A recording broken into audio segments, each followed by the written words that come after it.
I would slowly come to wake to the murmuring, the quiet murmurings of adults talking about very serious issues in the background. And I would wake up and I would pretend to still be asleep so that I could hear the gossip and so that I could learn just how horrible my stepdad really was. And I would listen to the stories, and it would all take place around this kitchen table. I would lay there pretending to be asleep, cracking my eye open just enough. You know the way that it looks whenever you first begin to open your eyes and the light is glaring and it blinds out all of the surroundings, but slowly but surely you begin to visualize and you begin to see your surroundings. And I would smell the coffee, and I would hear the conversation, and I would know that no matter how chaotic the world was, no matter how messed up our family was, no matter how much confusion there was even in my very young life, there was this place called home, and it's centered around this kitchen table. So obviously, after the course that I've been through for the last 2 years, it was actually only a year ago, last month, that the first article broke out about our story in the New York Times. Oh, yeah, that's a good one. Woo! That's fine, you can clap. If that wakes you up a little bit, you're welcome to clap. 1 week later, there was a book deal. The New York Times, and then 1 week later, a book deal.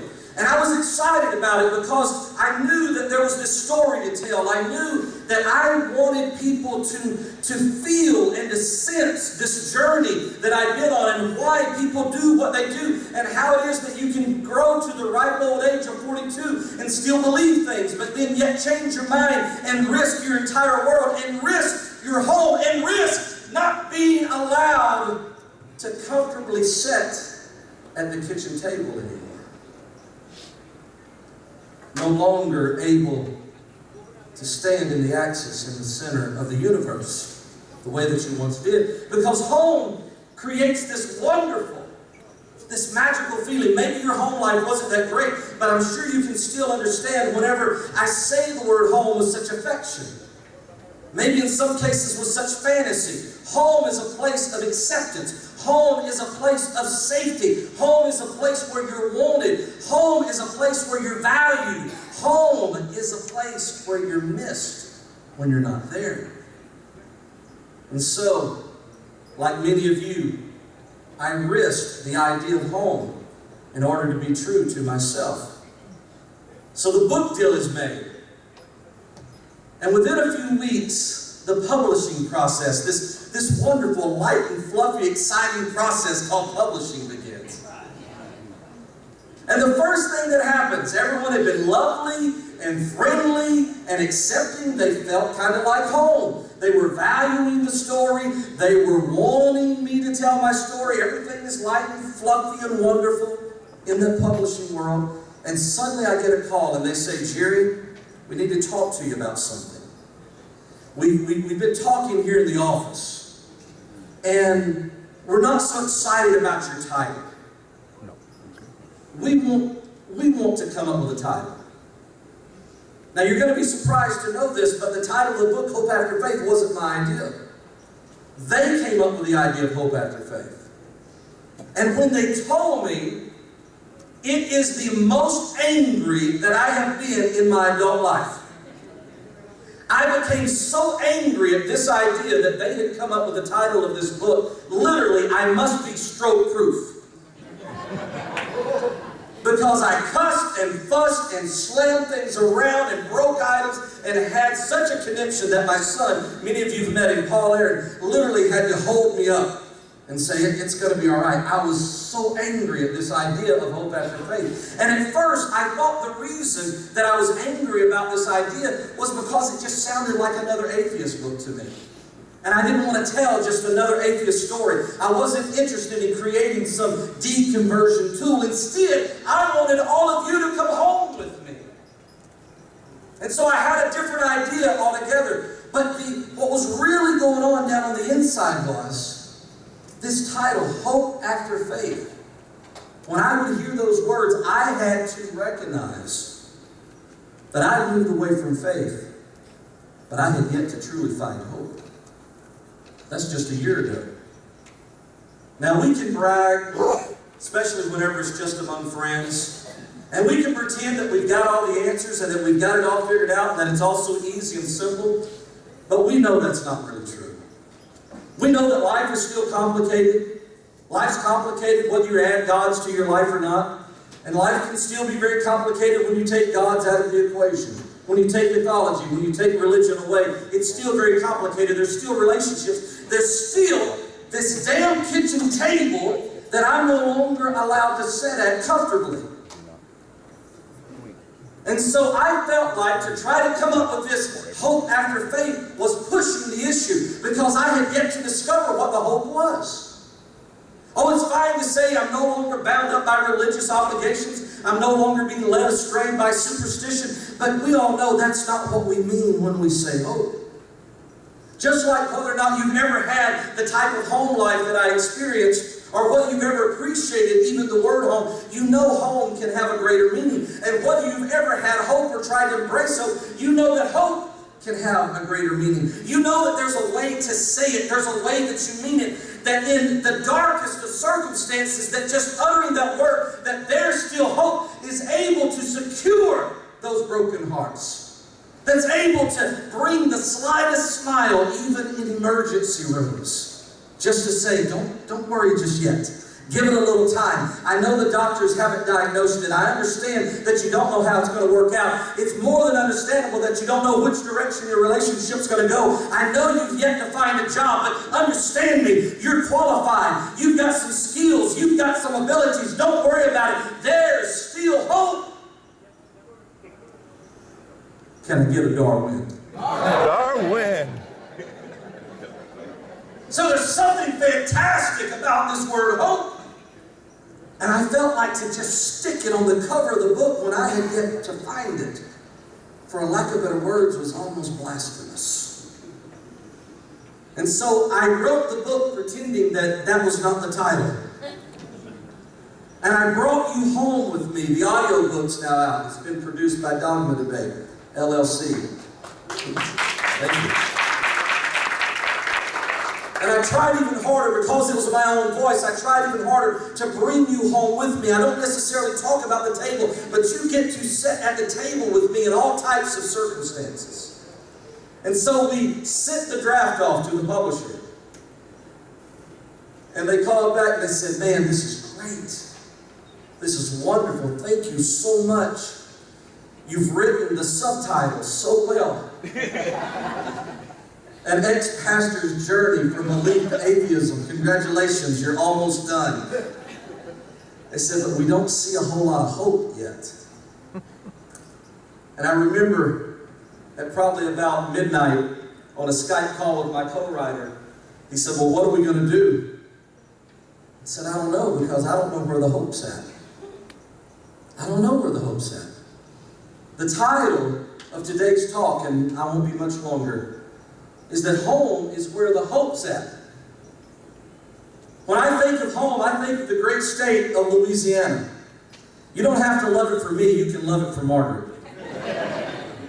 If it can bring a Margaret to the world, there's a lot of hope for Louisiana. Darwin. When I think of home, I think of Louisiana. But Louisiana is losing its mind with creationism.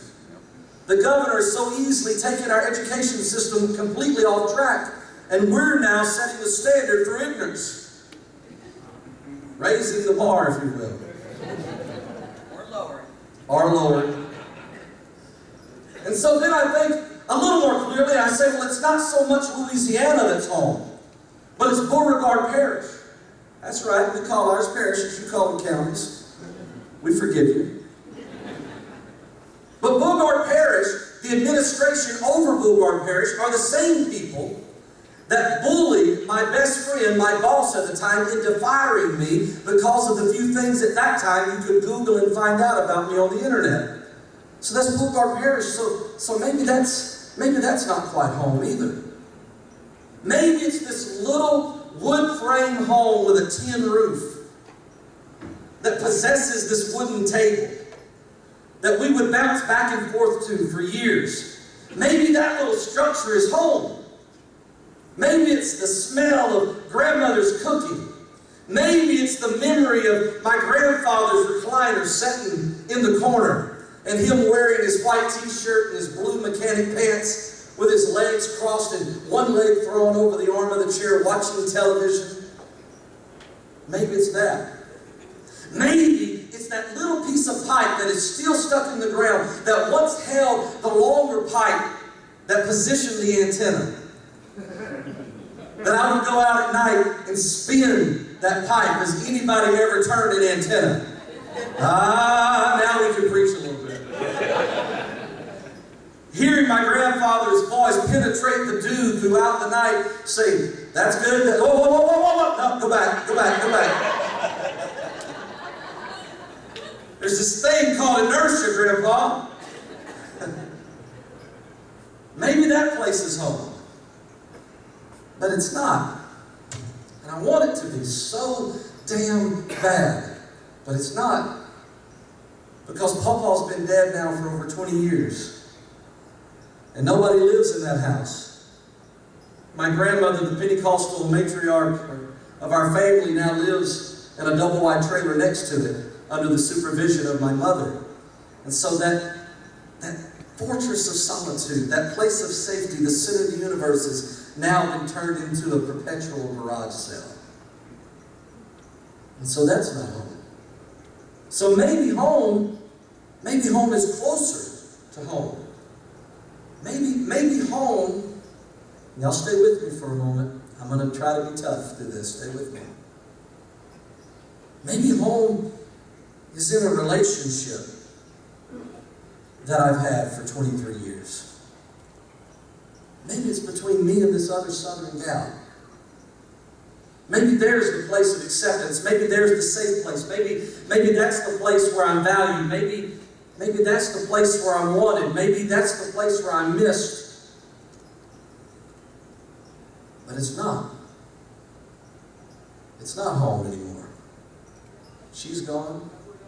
And that illusion that someone outside of me, that illusion that some place outside of me, that illusion that there's a fixture, a piece of furniture, that there's an idol, that there's something materialistic, that there's something temporal, that illusion that there's something outside of me that is able to create home for me is now broken.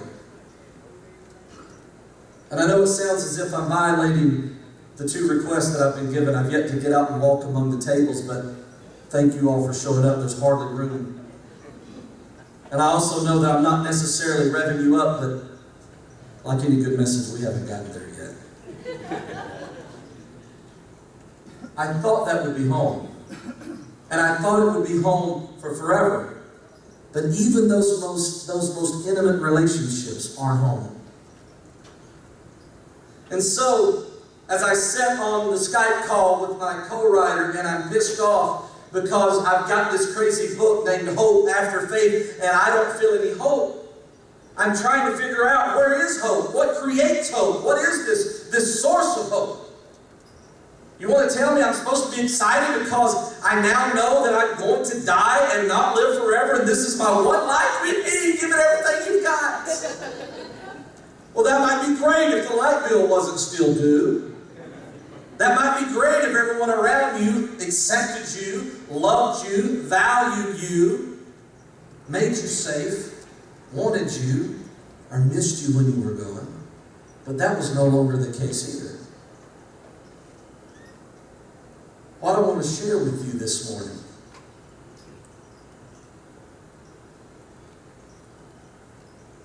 is that there is this place called home. And home is not even where the heart is. Because I'm entirely too sentimental. And for me, home, if home was where the heart was at, then I'd be in serious trouble. And I know all of you single ladies want to date me, and this is going to be a real problem for you to hear me say this.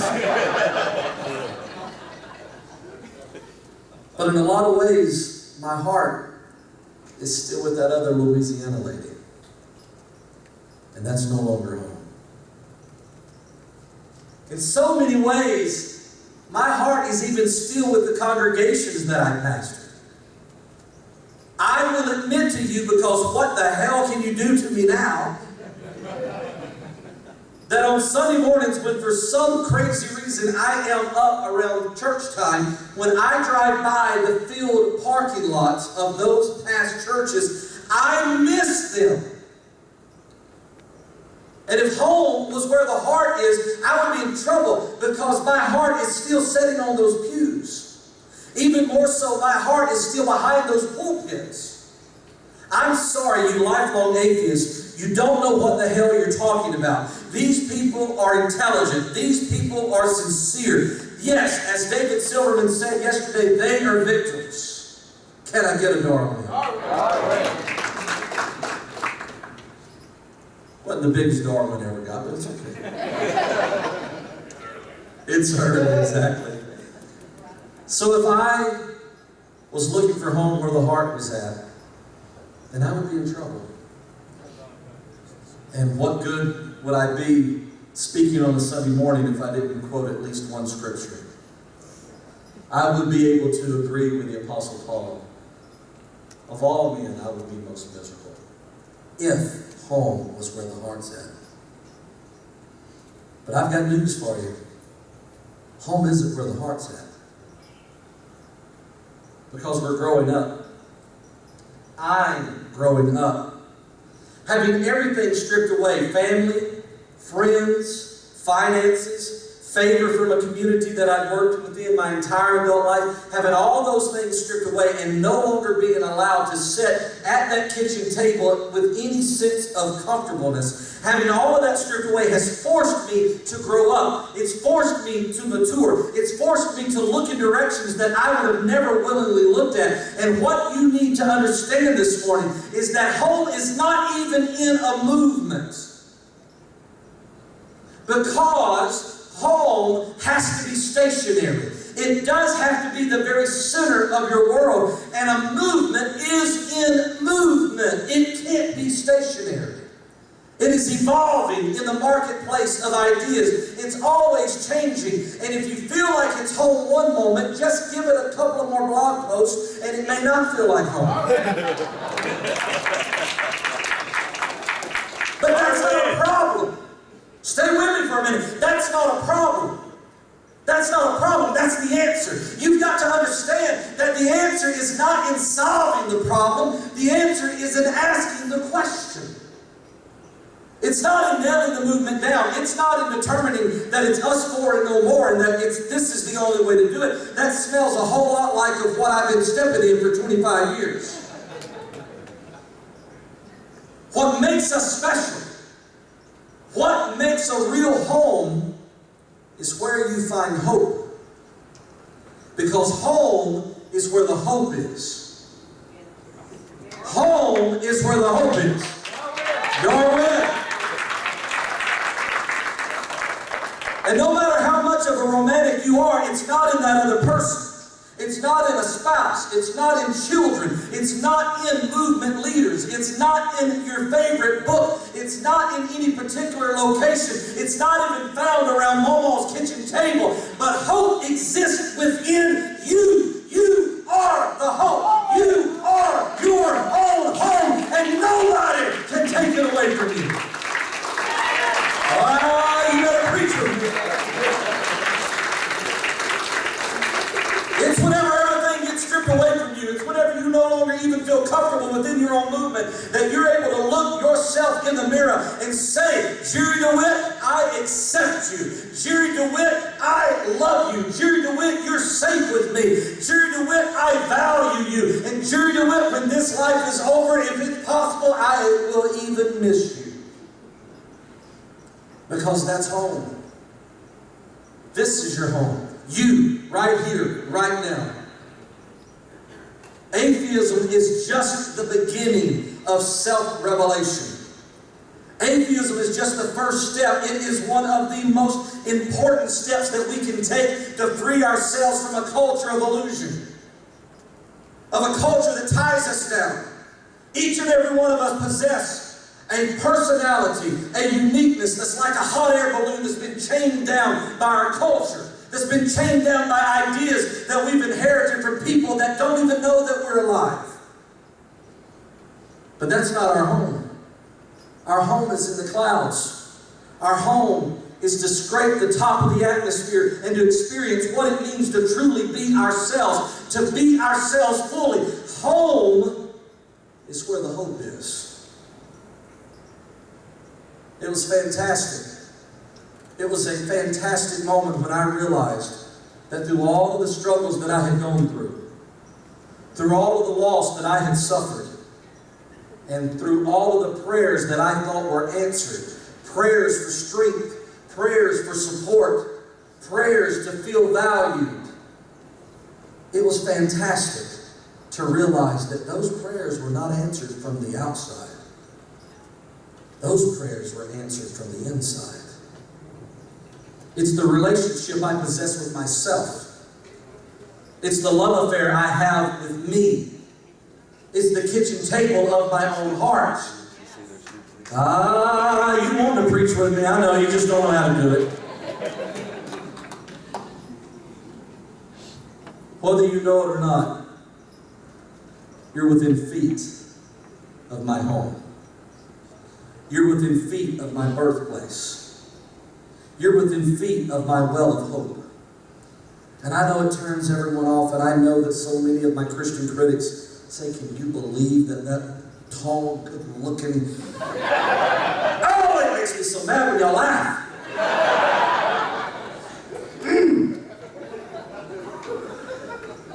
If you wouldn't wreck the furniture of my own home, I'd put your ass for doing it. It blows their minds. How dare he? How dare he? And they even look at the atheist movement and they say, how dare you? How dare you say that it's your strength? How dare you say that it's your internal fortitude? How dare you say this?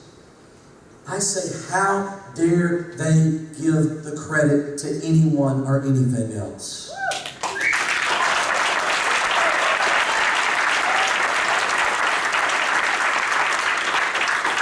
So this morning, regardless of how far you are from Momo's kitchen table, or whether you're ever allowed back there again, you've got to know that you've got a home.